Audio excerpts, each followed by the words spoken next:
Rebirth of white soul episode 227 से 228। जल्दी जल्दी से 6 के सब्सक्राइबर करवा दू ना और लाइक भी कर दू। भूपेश जी गुस्से से बोले, चुप करो, क्या तुम जानती हो ये कौन है? ये 21 कॉर्पोरेशन की ओनर है जो चाहे 2 सेकंड में होने बर्बाद कर सकती है। भूपेश जी की बातें वहां खड़े सभी की कानों में जैसे किसी बम की तरह गिरी थी। मायरा, समीरा और संगीता जी तो शौक के मारे अपनी जगह पर जम सी गई थी। वहीं मायरा की चारों दोस्त अमीषा, शोभना जी भी हैरान हो गए थी। वो हैरानी और डर से ईशानी को देख रही थी। उन्हें विश्वास नहीं हो रहा था कि ये लड़की जी कॉर्पोरेशन की ओनर है। सब आंखें फाड़े अविश्वास के साथ ईशानी को देख रहे थे। अब तो संगीता जी की पैरों तले से जैसे जमीन ही खिसक गई थी। उन्होंने तो सोचा था कि ये लड़की सिर्फ डॉक्टर ईशा है तो वो आसानी से इस लड़की को मोक्ष की जिंदगी से निकाल कर फेंक देंगे। फिर उनकी बेटी मायरा मोक्ष की जिंदगी में आ जाएगी और राज करेगी। पर अगर ये लड़की सच में जी कॉर्पोरेशन की वही मिस्टीरियस ओनर है, तब वो क्या करेंगे? वो कैसे इस लड़की को मोक्ष की जिंदगी से निकलेंगे? क्योंकि वो जानते थे कि जी कॉर्पोरेशन जो पूरे एशिया में राज करती है और सेकंड टॉप पर है, वो कंपनी चाहे तो उनकी गोयनका कॉर्पोरेशन को एक छूट में बर्बाद कर सकती है। और शायद उसे ऐसा करने से रॉय फैमिली भी ना रोक पाए, ऊपर से उसे मोक्ष का सपोर्ट भी तो है। ये सोचकर संगीता जी की माथे से ठंडे पसीना बहने लगा। उनके सामने खड़ी लड़की मुश्क से सिर्फ 21-22 साल की है, पर वो बिजनेस की दुनिया में राज करती है। अब उसे समझ आ रहा था कि उस दिन पार्टी में इतने बड़े बड़े फैमिली के लड़के इस लड़की को अपनी बहन क्यों कह रहे थे, और सभी एल्डर्स इस लड़की से इतने प्यार से बात क्यों कर रहे थे। उसकी सारे दोस्त भी तो कितने स्ट्रॉन्ग बैकग्राउंड से आते हैं। ये लड़की 21 कॉर्पोरेशन की ओनर है तो उसके साथ अच्छा रिलेशन बनाना थी कोई बड़ी बात नहीं है। वहीं मायरा हैरान थी, पर फिर गुस्से, जलन और नफरत से भर गई। ये छोटी सी बदमाश की, जिसके पास बस कुछ मेडिकल स्किल है, वो कैसे एशिया की सबसे बड़ी कंपनी की ओनर हो सकती है? उसे ईशानी से बहुत ज्यादा जलन हो रही थी। उसका मन कर रहा था ईशानी को थापड़ मार दे। वो थोड़ी डर भी गई थी कि वो कैसे ईशानी को अब मोक्ष की जिंदगी से बाहर निकलेगी। पहले तो उसने अपनी फैमिली बैकग्राउंड पर भरोसा किया था कि वो अपने बैकग्राउंड की दम पर ईशानी को पीछे छोड़ देगी और मोक्ष को दिखा देगी कि ईशानी नहीं, सिर्फ वो ही उसके लिए सूटेबल पार्टनर हो सकती है। पर अब तो इसे टेंशन होने लगा था कि अब तो वो ईशानी को पैसों के मामले में तो बिल्कुल भी पीछे नहीं छोड़ सकती थी। जी कॉर्पोरेशन के आगे उनका बिजनेस तो कुछ भी नहीं था। उस कॉर्पोरेशन के पास इतना पैसा है जितना किसी के पास नहीं है। उनका बिजनेस तो जी कॉर्पोरेशन की 10% भी नहीं है। और रॉय फैमिली का बिजनेस भी शायद जी कॉर्पोरेशन के आगे कुछ भी नहीं है। हालांकि वो जी कॉर्पोरेशन को मिलकर टक्कर दे सकते हैं, पर हरा नहीं सकते। अब उसे सच में मोक्ष को खोने का डर लग रहा था। नहीं नहीं, वो मोक्ष को पाकर ही रहेगी। टीना आपने डैड की बात सुनकर डरते हुए बोली, डैड आप ये क्या कह रहे हैं? ये लड़की 21 कॉर्पोरेशन की ओनर कैसे हो सकती है? शम्मिता भी आपने डैड को देखकर बोली, हाँ डैड, जरूर आपको कोई गलतफहमी हुई है। ये छोटी सी बदमाश लड़की इतनी बड़ी कंपनी की ओनर कैसे हो सकती है? अपनी अपनी बेटियों की बातें सुनकर भूपेश और अरविंद दोनों परेशान हो गए थे। उनकी माथे से ठंडा पसीना बह रहा था। तभी जैकी बोला, अब क्या मेरी बॉस तुम जैसी छिपकली चुड़ैल जैसी शकल वाली डायनो को ये प्रूव करेगी कि मेरी बॉस ही टू कॉर्पोरेशन की ओनर है? तुम सब उसकी लायक भी हो क्या? तुम सब तो मेरी 20 की 1 मिनट की टाइम के भी काबिल नहीं हो। तुम लोगों की वजह से मेरी बॉस की टाइम खराब हो गया। तुम्हें पता है मेरी बॉस की एक एक लाइन और बातें कितनी कीमती है? आज तुम सब की वजह से मेरी बॉस की कितनी सारी एनर्जी वेस्ट हुई। इतना बोलने में उन्हें कितना आलस आ रहा होगा। जैकी की बात सुनकर सब उसे घूर घूर कर देखने लगे, जैसे वो कोई अजीब प्राणी हो। ईशानी भी अपनी आंखें छोटी करके उसे देखने लगी। वहीं मायरा और उसकी चमचिया और उनकी मोम डैड तो हैरानी से जैकी को देख रहे थे। क्या मतलब कि उन लोगों ने उसकी बॉस का टाइम वेस्ट किया? और कब उसकी बॉस ने अपनी कीमती लाइन उन पर वेस्ट किया? जब से ईशानी आई थी, वो तो किसी महारानी की तरह चेयर पर बैठी थी। ये तो वही थे जो बकबक किए जा रहे थे। ईशानी तो बस बैठकर उन्हें घूर रही थी। उसने तो मुश्किल से 1-2 बार ही अपना मुंह खोला था, और मुंह खोला तो भी सिर्फ धमकी देने के लिए कि माफी मांगी और कंपनी बर्बाद हो जाएगा, और हाथ उठाया तो किसी का सिर फोड़ने के लिए। वहीं ईशानी की चारों दोस्त दक्ष और नव्या भी जैकी को किसी जोकर की तरह देख रहे थे। वहीं जैकी ने जब सबको ऐसे अपनी तरफ अजीब नजरों से देखता देखा तो वो सकपका गया, और फिर अपनी बॉस को देखकर चुप हो गया। अब तो सबको यकीन हो गया कि ये लड़की सच में जी कॉर्पोरेशन की ओनर है। सबकी माथे से ठंडा पसीना बह रहा था। लिजा को तो अच्छा लग रहा था कि उसने अपने पेरेंट्स को इसमें इन्वॉल्व नहीं किया, वरना क्या पता उसकी फैमिली और बिजनेस को भी ये लड़की गुस्से में आकर बर्बाद कर देती। वहीं साइना को तो गुस्सा आ रहा था। वो तो चाहती थी उसके डैड आए, पर उसके डैड ही नहीं आए। अगर उसके हेड यहाँ आते तो कितना अच्छा होता। ये लड़की चाहे कैसी भी हो, जी कॉर्पोरेशन की ऑन है। ये उसके डैड की बातें सुनकर गुस्से में अगर उनकी भी कंपनी को बर्बाद कर देती तो कितना अच्छा होता। ना रहता बांस ना बचता बांसुरी। जब उसके डैड कंगाल हो जाते तो उसकी मोम की भी सौतन और उसकी बैंड की वो घटिया नाजायज बेटी दोनों किसे उसके बाप के पैसों पर ऐस करते। भले ही यशराज ठाकुर उसके हेड थे, पर वो सच में चाहती थी कि वो कंगाल बन जाए और अपनी उस रखेल और नाजायज बेटी के साथ रास्ते में आ जाए। उन्हें देखकर मायरा को जरूर सुकून मिलता, भले ही उसे भीख क्यों ना मांगनी पड़े, पर उन सबको रोड पर भीख मांगते हुए देखकर उसे जरूर अच्छा लगता। पर अफसोस अब कुछ नहीं हो सकता, उसने अपनी मुठिया भींच लिया। वहीं प्रिंसिपल तो अब काफी पीने लगा था और सोच रहा था कि कहीं आज मेरे ऑफिस का कबाड़ा ना बन जाए। मायरा, समीरा और उसकी मॉम को छोड़कर बाकी सब ईशान से माफी मांगना चाहते थे। तभी भूपेश जी का फोन रिंग हुआ। आपने असिस्टेंट का कॉल देखकर भूपेश जी ने हड़बड़ाकर फोन उठा लिया। उन्हें तो अब डर लग रहा था। जैसे ही उन्होंने दूसरी तरफ से आपने असिस्टेंट की बात सुना तो उनकी आंखें शौक के मारे फैल गई। उनके माथे से ठंडे पसीना बहने लगा। वो डरते हुए बोले, ये तुम क्या कह रहे हो? वो प्रोजेक्ट बंद कैसे हो गया? और हमारे शेयर्स? इतना कहकर उन्होंने डर से ईशानी को देखा। वो समझ गए कि इसकी ने जो कहा था वो कर दिया है। जैसे ही उन्होंने फोन रखा वो लड़खड़ा गए। तभी अमीषा जी उन्हें पकड़कर बोले, क्या हुआ, आप इतने डरे हुए क्यों है? तो भूपेश जी उन्हें देखकर गुस्से से बोले, सब तुम्हारी इस घटिया बेटी की बदौलत हो रहा है। मैंने कितना बार कहा था कि इसे अपने कंट्रोल में रखो, पर हुआ क्या है? आप ये तो बताइए, अमीषा जी ने डरते हुए पूछा। तो भूपेश जी बोले, हमारा जो प्रोजेक्ट चल रहा था वो रुक गया है। गवर्नमेंट से उस प्रोजेक्ट के लिए अभी स्टे ऑर्डर रिलीज हुआ है और हमारी कंपनी की शेयर्स की कीमत बहुत गिर गई है। सारे इन्वेस्टर हमसे पैसा मांगने लगेंगे अभी। और तो और बाकी की प्रोजेक्ट जिसने हम पार्टनर थे वो लोग भी पार्टनरशिप से अपना हाथ पीछे खींच रहे हैं। उनकी बात सुनकर सब ईशानी की तरफ देखने लगे, जिसकी चेहरे पर इस वक्त कोई भाव नहीं था। फिर भी सबको ऐसा लग रहा था जैसे वो किसी शैतान को देख रहे हो। ईशानी ने जब कहा था कि वो उनकी कंपनी को आजमाना चाहते हैं कि उनकी कंपनी कितनी देर तक टिक सकता है, तभी उसने किसी को मैसेज किया था और 1 मिनट में उनकी ये हालत हो गई थी। भूपेश जी की हालत देखकर तो अब अरमेंद्र जी की माथे से भी ठंडा पसीना बह रहा था। डर से उनका बुरा हाल हो रहा था।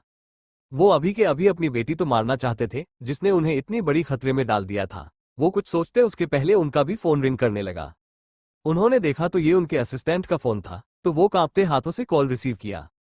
तो असिस्टेंट की बातें सुनकर तो उनके पैरों तले से जैसे जमीन ही खिसक गई। वो डर से ईशानी को देखने लगे। शम्मिता आपने डैड की हालत देखकर डर गई कि कहीं उसके डैड की कंपनी में भी तो प्रॉब्लम नहीं हो गई है। वो हिम्मत करके आपने डैड के पास जाकर बोली, डैड क्या हुआ है? आप इतने परेशान क्यों लग रहे हैं? अमेंद्र जी ने गुस्से से सम्मिता की गाल पर एक और जोरदार तमाचा मारा।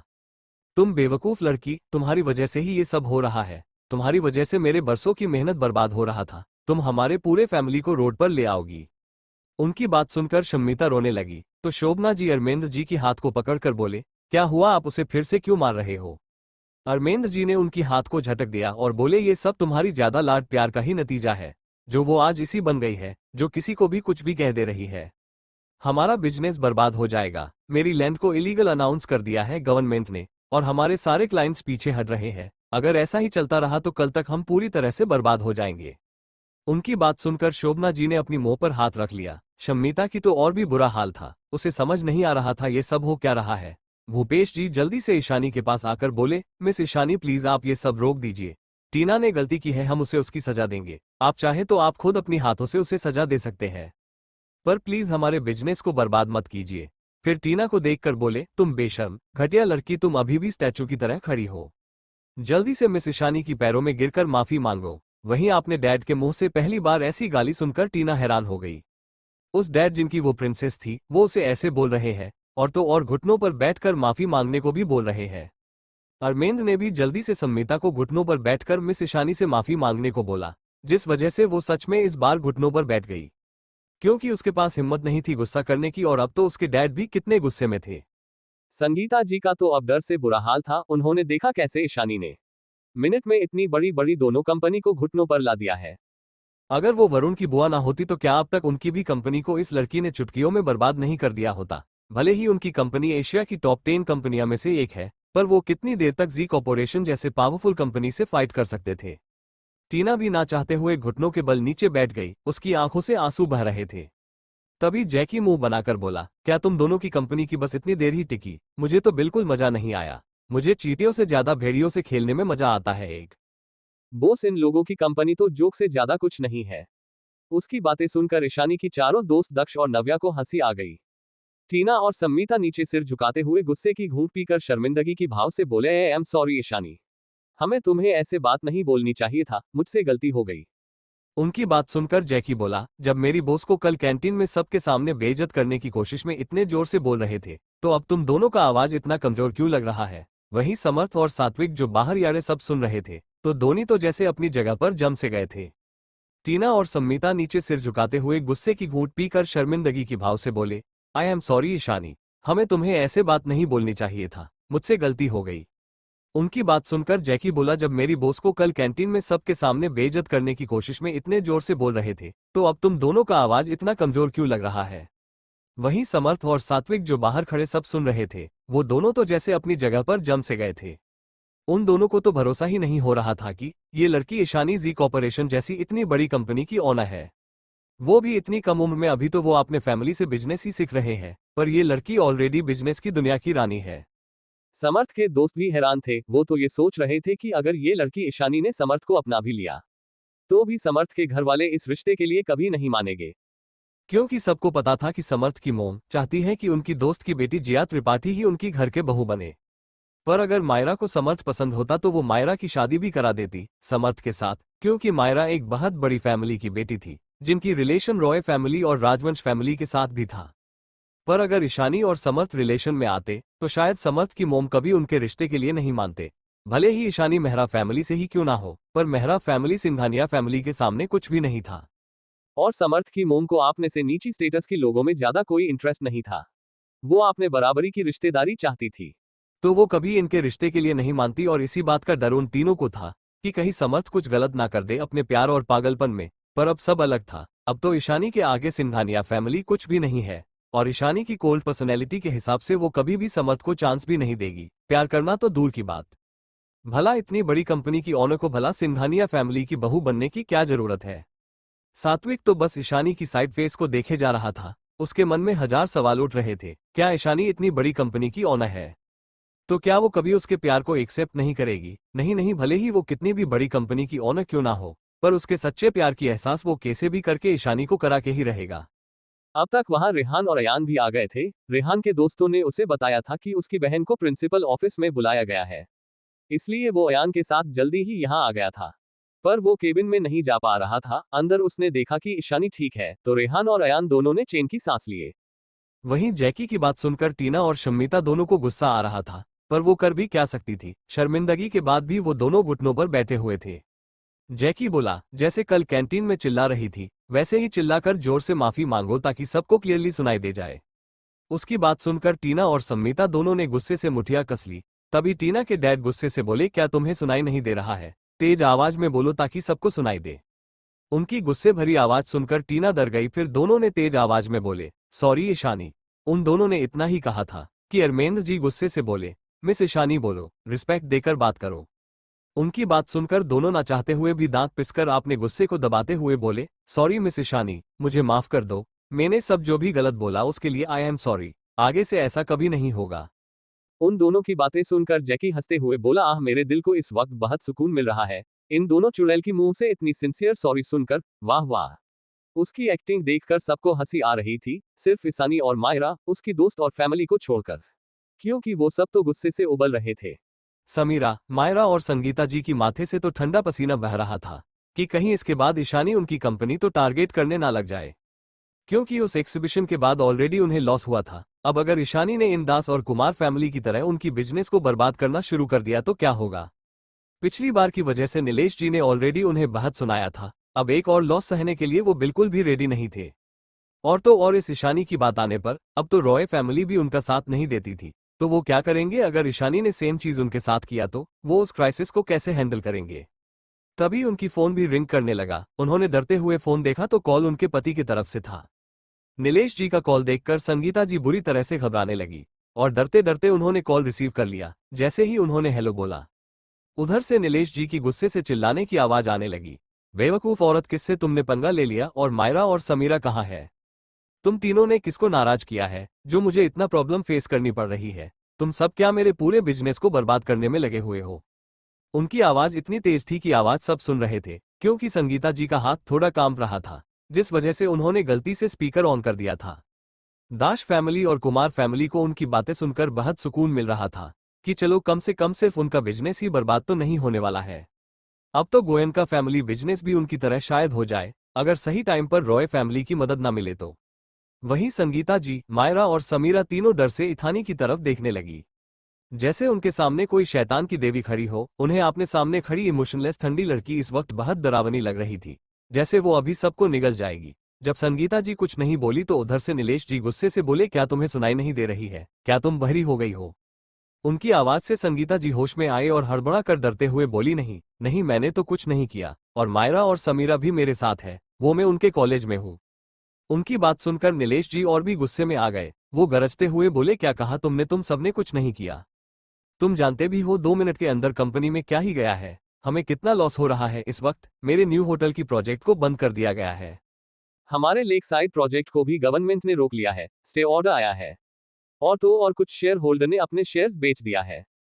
और जब मैंने उस क्लाइंट से पूछा तो उसने मुझे डायरेक्टली बोला कि ये सब तुम्हारी बीबी और बेटियों की वजह से हो रहा है, क्योंकि तुमने किसी ऐसे इंसान को नाराज किया है जिससे तुम्हें कभी नाराज नहीं करना चाहिए था। अब मुझे तुम्हारी कोई बकवास नहीं सुनना है, तुम सब जल्दी घर आओ और मुझे सब कुछ सच जानना है ताकि मैं इन सबको हैंडल कर सकूं। और अगर हो सके तो उस इंसान से जल्दी माफी मांगो, वरना हो सकता है रॉय फैमिली भी हमारी मदद ना कर पाए। इतना कहकर उन्होंने गुस्से में फोन रख दिया।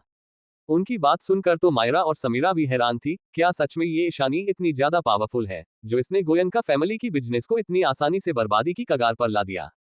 मायरा की दोस्तों को और उनकी फैमिली को भी जैसे गहरा सदमा लगा था। उन्होंने क्यों इस शैतान से पंगा ले लिया जो उन्हें बर्बाद करने पर तुली हुई है? तभी भूपेश जी बोले, मिस ईशानी प्लीज इस बार के लिए मेरी बेटी को माफ कर दीजिए, हमारे बिजनेस को पूरी तरह से बर्बाद मत कीजिए।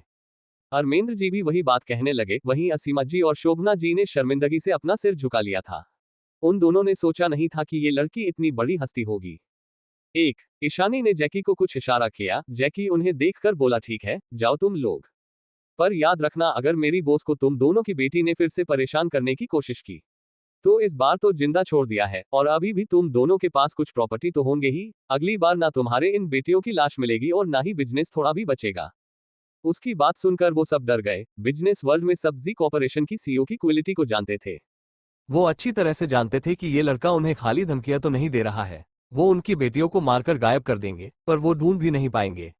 जैकी की बात सुनकर मायरा और समीरा दोनों तो कंपनी लगे। क्या ये लड़की सच में इतनी ज्यादा खतरनाक है कि मर्डर भी कर सकती है? संगीता जी थोड़े डर और अविश्वास के मिले जुले भाव के साथ बोले, तुमने ही हमारी कंपनी को टारगेट किया है। देखो अगर ये तुम्हारी काम है तो तुम बहुत ज्यादा गलत कर रही हो। तुम भूल रही हो मैं रॉय फैमिली की मेंबर हूं, अगर तुम हमें ऐसे ही टारगेट करोगी तो रॉय फैमिली भी चुप नहीं बैठेगा। उनकी बात सुनकर ईशानी की आंखें और भी ज्यादा कोल्ड हो गई। ईशानी उन्हें देखकर बोली, क्या सच में मिसेस गोयन का रॉय फैमिली आपका साथ देगा? चलिए देखते हैं कि आपका वो सो कॉल्ड बिजनेस कब तक टिकता है। अगर टारगेट आसान हो तो खेलने में मुझे भी मजा नहीं आता मिसेस गोयन का, और आप सबके साथ खेलने में तो मुझे बहुत मजा आएगा। वैसे भी आपने और आपकी बेटी उस पर नजर डाली है जो सिर्फ मेरा है। सॉरी एवरीवन, मैं और नहीं लिख पा रही हूँ, मेरी आंखें जल रही है, बहुत ज्यादा हेडेक हो रहा है। कल तक तो मेरी तबीयत थोड़ा ठीक था, फीवर भी थोड़ा कम हो गया था, पर आज सुबह से फिर से हाई टेम्परेचर है। मैं अभी बोल टेस्ट करवा के आई हूँ, अब कल रैपर आएगा तो पता चलेगा कि क्या प्रॉब्लम है। जल्दी जल्दी से सब्सक्राइब करो और 6 का सब्सक्राइबर कर दो, और हाँ लाइक भी कर दो यार।